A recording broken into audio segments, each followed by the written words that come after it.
Welcome back to another Shop Talk Tuesday. Not really a whole lot going on in the shop today, but I'm back here getting ready to make a sheath for a knife that I just finished. The other two farm boys that I had that was part of this group of three for this last week, I'd already made the sheath for them.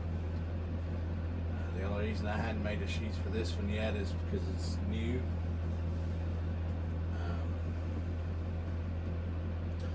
I'll go ahead and give y'all a little bit of a preview of the finished knife that I made.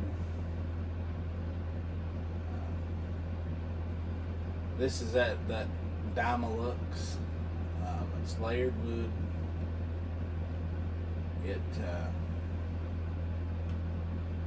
It's a little bit different. I've got the ferric chloride coating on that, kind of like what they call a forced patina on that. Fits really nice, really well in the hand.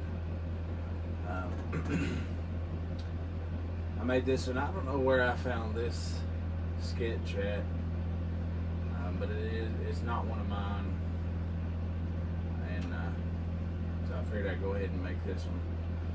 Now I did use a router for these handles. Saved a whole lot of time, a whole pile of work. I even did the front of these, and that way, I don't know if y'all can see that or not. I done the front. Man, that saved a whole pile of time. It's not really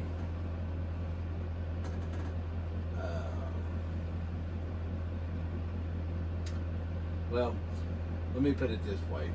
The way I'd done these before, I'd kind of gone back and forth on. I've done some by hand, some by machine, my 1x30, which is in the floor, because I got this big hunk of leather up here. I kind of gone back and forth on that as to what I actually really and truly wanted to do with that, because man, you can spend a whole lot of time on a little bit of work, whereas with the router, it didn't take very long on this stuff at all.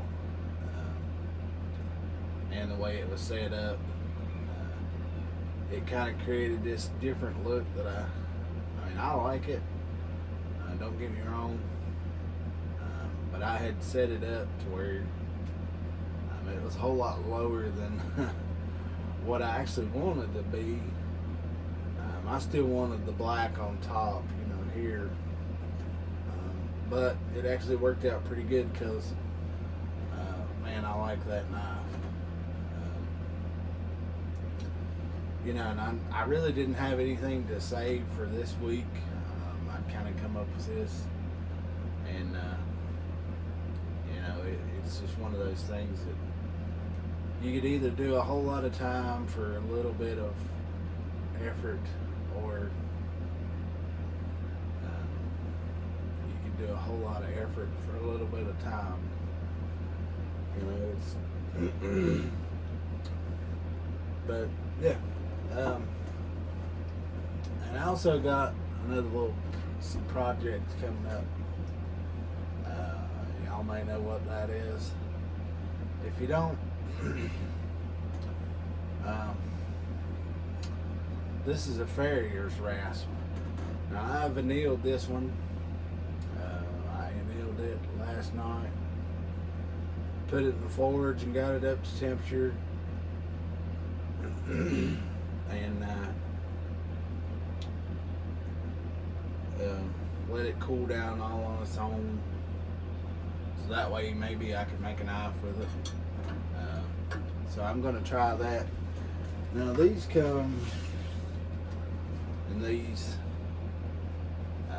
so I'm assuming this is going to be something like 5160 maybe. I'm not sure. Y'all can see that's made in the USA. It's called the original Save Edge.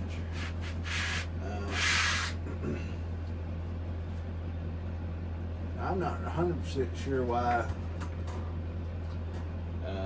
he was getting rid of these, because I mean, you know, these look like they've got a good little bit of edge still yet on them, and so I don't know. Y'all might could tell the two different colors, and that one is nailed and one's not. You'll probably tell it a little easier on the back here. This is USA made, so I'm assuming it's USA steel. I haven't looked into it all the way, but on the tang, this thing says patented Save Edge in the USA on there. So I'm going to try to make a knife with one of these, and I'm going to go ahead and stick that back in that package. But I got 5 of those, and we're going to see what they come out to be. I don't know. I guess this is about, you get my tape measure out, but I probably won't use a whole piece of steel for that. But the usable part would be 14 inches. That's all the way down to here. And then it's 1 3/4 inches wide. So really it's no bigger than, it's longer, a whole lot longer than the normal steel that I buy. The normal steel is $10.95.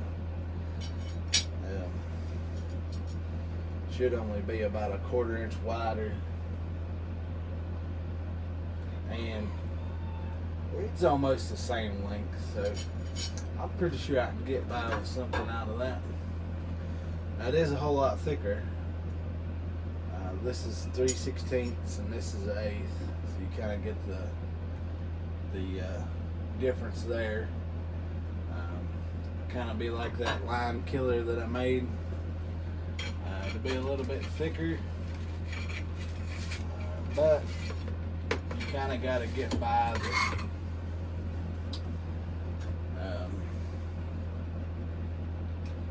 the rasp part of that. The file part probably won't be so hard to get by, but now the rasp part, the only bad part is it's got a file on one side, rasp on the other, whereas a lot of the ones you see it's got a rasp on both sides, but that ain't gonna matter because it was free.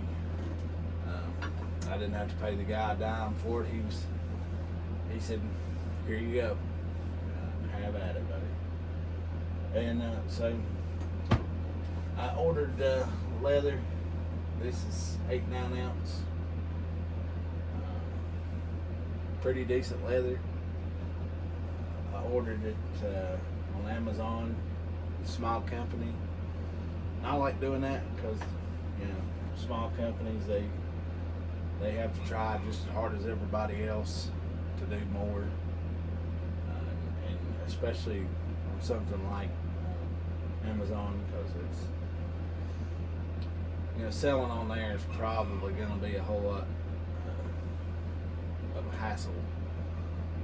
You're going to have to deal with worldwide people, you know. I knew I showed y'all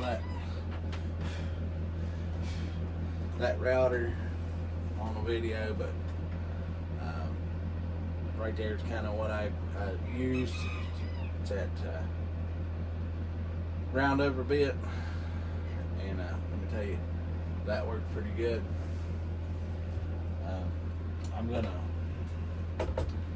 I've not quite figured out the table yet, so I kind of done all that, you know, holding her on the table and fidgeting, but you know, I got to figure it out.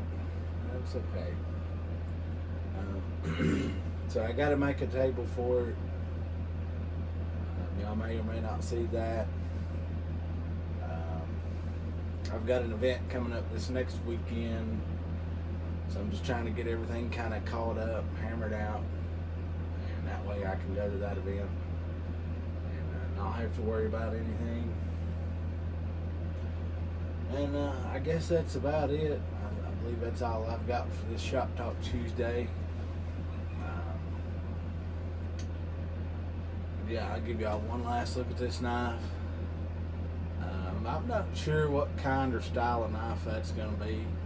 I would kind of say that was like a hunt knife, but it kind of looks more like a fighting knife. I'm not sure. Y'all have to let me know what you think.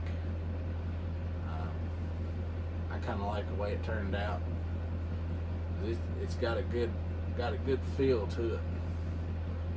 Now I don't have big hands, but that feels really good in my hand.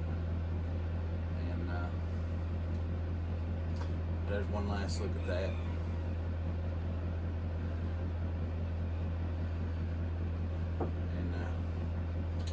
And y'all remember, live life outdoors. God bless.